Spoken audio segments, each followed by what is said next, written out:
নবীজিকে প্রশ্ন করা হলো, ইয়া রাসূলুল্লাহ, আপনি পৃথিবীতে কেন এসেছেন? আপনি তো আসেননি, আপনাকে পাঠানো হয়েছে। বিশ্ব নবী আসেননি, ওনাকে পাঠানো হয়েছে। যিনি পাঠিয়েছেন তিনি আল্লাহ। তিনি আগে কোরআন রেডি করেছেন, কোরআন পাঠিয়েছেন, নবীজিকে পাঠিয়েছেন কোরআনের ট্রেনিং দিয়ে। জীবিত কোরআন হাত পা দিয়ে বিশ্বকে দেখাবে আল্লাহ কি চাইছে। তিনি 63 বছর বয়স পর্যন্ত চাকরি করলেন। তিনি রিটায়ার হয়ে গেলেন, ফেরত চলে গেলেন। যেখান থেকে এসেছিলেন সেখানে চলে গেলেন। আল্লাহর নবী উত্তরে বললেন, বুইস্তু তিম্মু মালি মাকারিমাল আখলাক, বুইস্তু তিম্মু মালি মাকারিমাল আখলাক। হে আমার সাহাবীরা, ওরে আমার উম্মত শুনে নাও, আমাকে আখলাকের মেসেঞ্জার করে পাঠানো হয়েছে। এই পৃথিবীর বুকে আমি চরিত্রের মাস্টার, অন্য কোনো মাস্টার নয়। আমি হলাম চরিত্র গঠন করার মাস্টার। আমাকে ইংলিশ দেওয়া হয়নি, হিন্দি দেওয়া হয়নি, আর্টস কমার্স সায়েন্স দেওয়া হয়নি। আমার সাবজেক্টের নাম হলো চরিত্র। আমার চরিত্র এত ধারালো হবে, তলার সেই জায়গায় পৌঁছাতে পারবে না। বিশ্বনবীর একটা শিষ্যটার নাম হলো হযরতে উমর ফারুক, ফারুকে আজম, উমর বিন খাত্তাব রাদিয়াল্লাহু তাআলা আনহু। বিশ্বনবী পৃথিবী থেকে চলে গেলেন।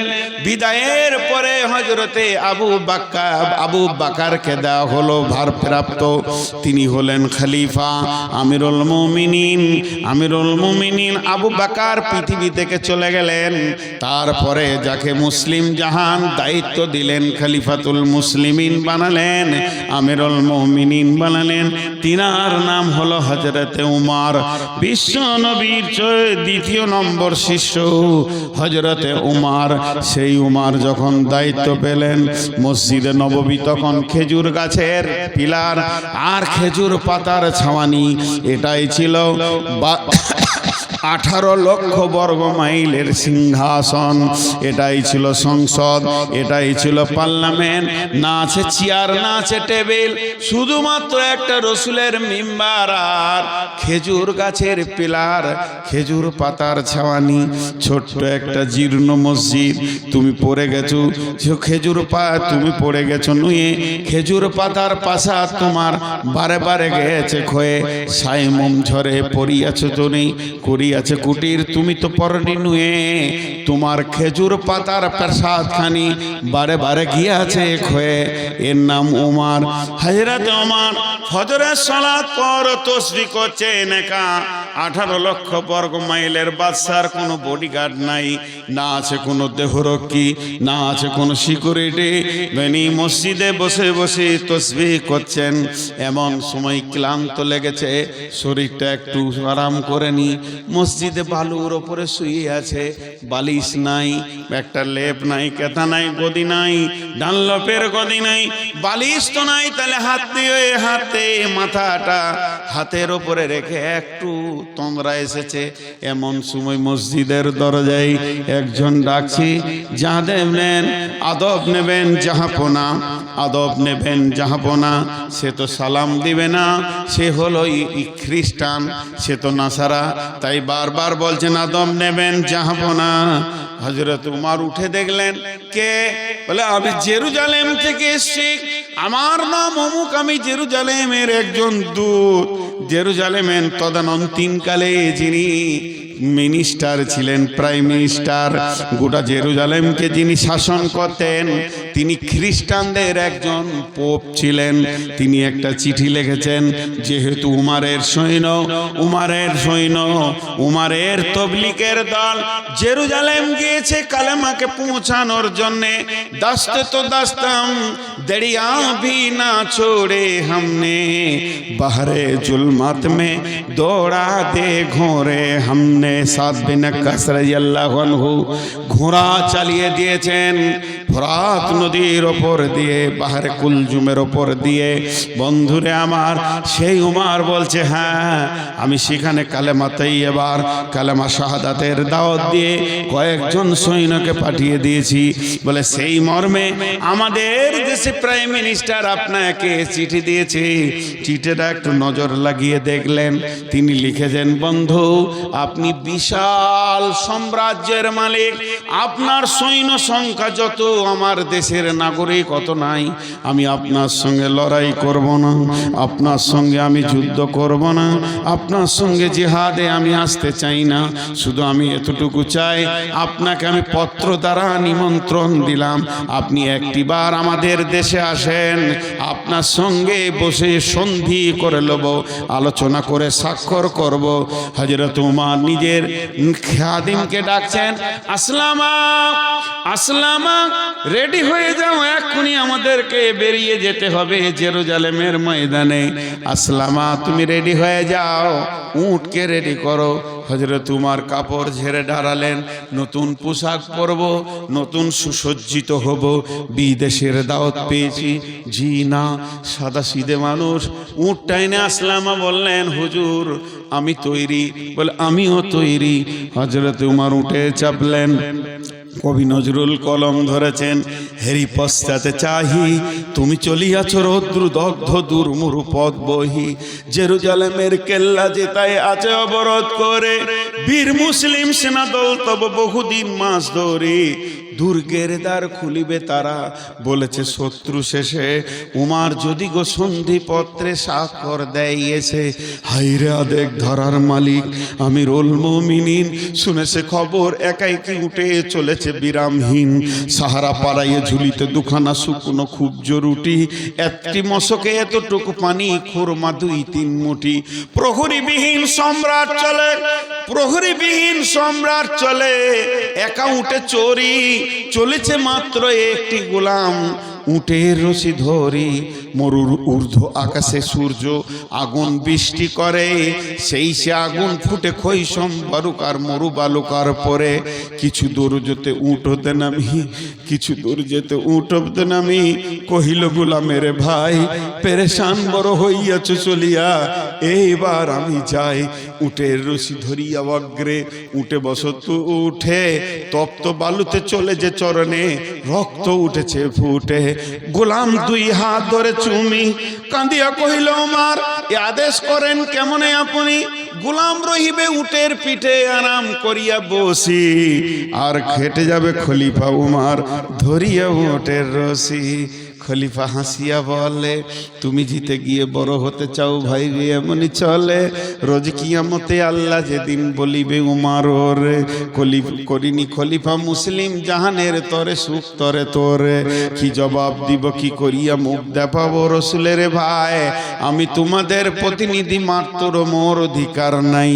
আরামে সুখের মানুষ হইয়া মানুষের নিতে সেবা, ইসলাম বলে সকলে সমান, কে বড় ক্ষুদ্র কে বা। ভিত্ত ধরিল উটের পিঠে, ভিত্ত চড়িল উটের পিঠে, উমার ধরিল রশি, মানুষে স্বর্গে তুলিয়া ধরিয়া ধোঁয়াই নামিল শশী। মাত্র 2টি লোক, যেতে যেতে যেতে একবার উমার একবার গোলাম, একবার উমার একবার গোলাম। যেতে যেতে জর্ডান নদী চলে এসেছে, নদীটা পার হয়ে গেলি জেরুজালেম ঢুকে যাবে। পালা পড়ে গেছে, গোলাম থাকবে উটের পিঠে, আর গোলাম উটের রশি ধরে হাঁটবে। হযরতে উমর জেরুজালেম শুনতে পেয়েছে, বিরাট সাম্রাজ্যের মালিক মদিনা থেকে আমাদের দেশে আসছে, সৈন্য সামন্তকে পাঠিয়ে দিয়েছে, বর্ডারে যাও, স্যালুট করবে, সম্মান করবে, আদব জানাবে, তানজিম করে নিয়ে এসো। এবারে গেটে দাঁড়িয়ে আছে, যেই উট আর ভিত্ত 2 জন এসে হাজির হলো। কোম্পানি মেজর একটা স্যালুট মেরেছে, আদব নেবেন জাহাপনা, আমাদের দেশে আসার জন্যে আমরা ধন্য হয়েছি, আপনাকে সুসংবাদ দিছি। তখন গোলাম এমনি করে হাতটা করে নিয়ে জোর হাত করে চোখের পানি ছেড়ে দিয়ে বলছে, ভাই আমাকে কেউ স্যালুট দেবেন না, আমাকে কেউ আদব দেবেন না। আমি আদবের স্যালুটের যুক্ত নয়, শুধু আমিরুল মুমিনের হুকুম, তাই আমি উটের ওপরে বসে আছি। আমি আমিরুল মুমিনিন নই, আমি নির্বাচিত খলিফা নয়। যিনি উটের লাগাম ধরে হাঁটছে উনিই হলেন উমার, খলিফা উমার রাদিয়াল্লাহু আনহু। কোম্পানি মেজর তো আফসোস করছে, বহু বাদশা দেখেছি, প্রধানমন্ত্রী দেখেছি, কিন্তু পরিপূর্ণ মানুষ দেখিনি। আজকে একটা মানব দেখলাম, জানটা ঠান্ডা হয়ে গেল। মানুষ কাকে বলে? আদবের সঙ্গে নিয়ে গেল গির্জাতে, বিরাট গির্জা, দেশের ওইটাই পার্লামেন্ট, অত বড় গির্জা। দুই সন্ধিতে বসে আলোচনা করছে, আপোষের মধ্যে কুশল বিনিময় হচ্ছে, কেমন আছেন, কেমন করে এলেন। কথা চলতে চলতে হযরত উমর সময় দেখে নিয়েছে, নামাজের টাইম হয়ে গেছে। তখন পাদ্রীকে বলছে, হুজুর আমাকে একটু ছেড়ে দেন, হুজুর আমাকে একটু ছেড়ে দেন, পারমিশন চাইছে। ই তো অবাক, একটা ছোট দেশের বাদশার কাছে কেন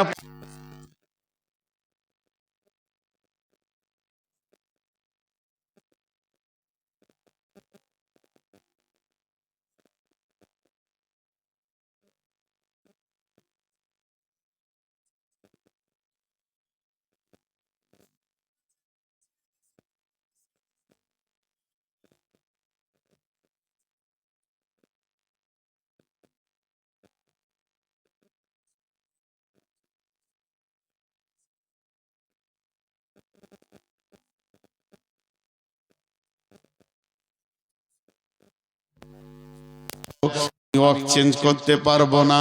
তখন ওয়েদরি বলছে, আমাদের এই আঙ্গিনায় গির্জায় পড়িলে নামাজ হবে নাকি কবুল? আল্লাহর দয়ের গায়ে যদি এখানে নামাজটা পড়েন, আমাদের পবিত্র জায়গা, নামাজটা যদি একবার পড়লেন আল্লাহ কি কবুল করবে না? লম্বা কথা উমার জড়াতে গেলেন না, শুধু ইশারায় বলে দিলেন, আমার সৈন্য সংখ্যা বেশি, আমার কন্ট্রোল ক্ষমতা অনেক শক্ত হতে হবে।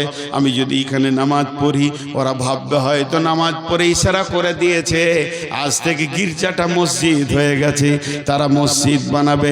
নহে কই ইসলামী ধর্ম, নহে যে খুদার বিধান, নহে যে ইসলামী ধর্ম, নহে যে খুদার বিধান, কর মন্দিরে গির্জারে ভেঙে মসজিদে মুসলমান। এটা আল্লাহ কবুল করবে না, এটা কোনো দিন হতে পারে না। জোর করে কোনো জায়গায় মসজিদ বানানো যাবে না। আমি সৈন্য সামালতে পারবো না, তার থেকে ফাঁকা মাঠে ওই গাছতলায় গিয়ে 2 রাকাত নামাজটা আমি পড়ে চলে আসি। এমন সময় পাদ্রী বলছে, এটা কি ইসলাম? এটা কি রসুলের ফরমান? বলে হ্যাঁ, এটা ইসলাম। ইসলাম এটা আদর্শ দিয়েছে, এটা রসুলের ফরমান। তখন পাদ্রী বলছে, হুজুর হাতটা আমার দিকে দেন। হযরত উমর হাত বাড়িয়ে দিলেন, পাদ্রী হাতটা ধরে বলছেন, আশহাদু আল্লাহ ইলাহা ইল্লাল্লাহ ওয়া আশহাদু আন্না মুহাম্মাদার আবদুহু ওয়া রাসূলুহু। কোনো তলোয়ার বের হয়নি, কোনো বোম বারুদের দরকার হয়নি। রসুলের চরিত্রে কত মূল্য ছিল। একটা স্যাম্পেল যে গোটা জেরুজালেমকে জয় করেছে। মুসলমান, আমাদের আখলাকের তলোয়ারটা আর নাই। মুসলমান মাতাল, মুসলমান লুচ্চা, মুসলমান জুয়ারি, মুসলমান সুদারু, মুসলমান নারী মারে, মুসলমানদের মেয়েরা মেলার মতো জালসাতে ঘুরছে, এনজয় করছে, দোলা ভাইয়ের সাথে শালি ঘুরছে, শালিকে নিয়ে দোলা ভাই ঘুরছে, আর শালার বউকে নিয়ে দোলা ভাই ঠাট্টাই আর কি করছে। আখলাক গুলো ভিজিকিচি হয়ে গেছে, আখলাকের দড়ি কেটে চলে গেছে, আখলাক নামে তলোয়ার ভাতা হয়ে গেছে। আমাদের কাছে নাই আখলাক, যার ধারের বিনিময়ে বিশ্ব জয় করব। আর এই বেঈমান, একজন বেঈমান, নামটা আমি জানি না, বেশ সুন্দর চেহারা। বেঈমানটা মনে হয় যেন মেদিনীপুর বাড়ি, লম্বা লম্বা লেকচার দিচ্ছে গেরুয়া পোশাক পরে। আর শেষের দালাল বলছে মসজিদ 1000 খানা আছে, যার নিচে মন্দির আছে। বন্ধুরে, মন্দির ভেঙে জীবনেও মসজিদ হবে না। মুসলমানদের একটা বাচ্চা পর্যন্ত জানে যে এটা মুসলমানদের, একদিনে মুসলমানের একটা শিশু, মেয়ে, নারী, পুরুষ সবাই জানে মন্দির দূরের কথা, গির্জা তো দূরের কথা, মুসলমানের জায়গাকেও জবরদখল করে মসজিদ হবে না, কেউ নামাজ পড়বে না, কেউ নামাজ পড়বে না। কত মসজিদ আছে ছোট হয়ে আছে, পাশের বাড়ির লোক জায়গা দিচ্ছে না, লোক রাখছে, মনে কষ্ট হচ্ছে তাও তার ঘাড়ে ধরে না, তাকে থাপ্পড় মারে না, যতক্ষণ পর্যন্ত স্বেচ্ছায় না দেবে মুসলমানের জায়গা তো মসজিদ হবে না। আগেকার লোকরা কি পাগল ছিল? মন্দির ভেঙে মসজিদ করেছে, কোনোদিন ইতিহাস হতে পারে না। এগুলো তোমাদের মন গড়া কথা। তাই বলি ভাই আমার, আমাদের আসল অস্ত্র হলো আখলাক, আমাদের আসল শক্তি হলো আল্লাহ।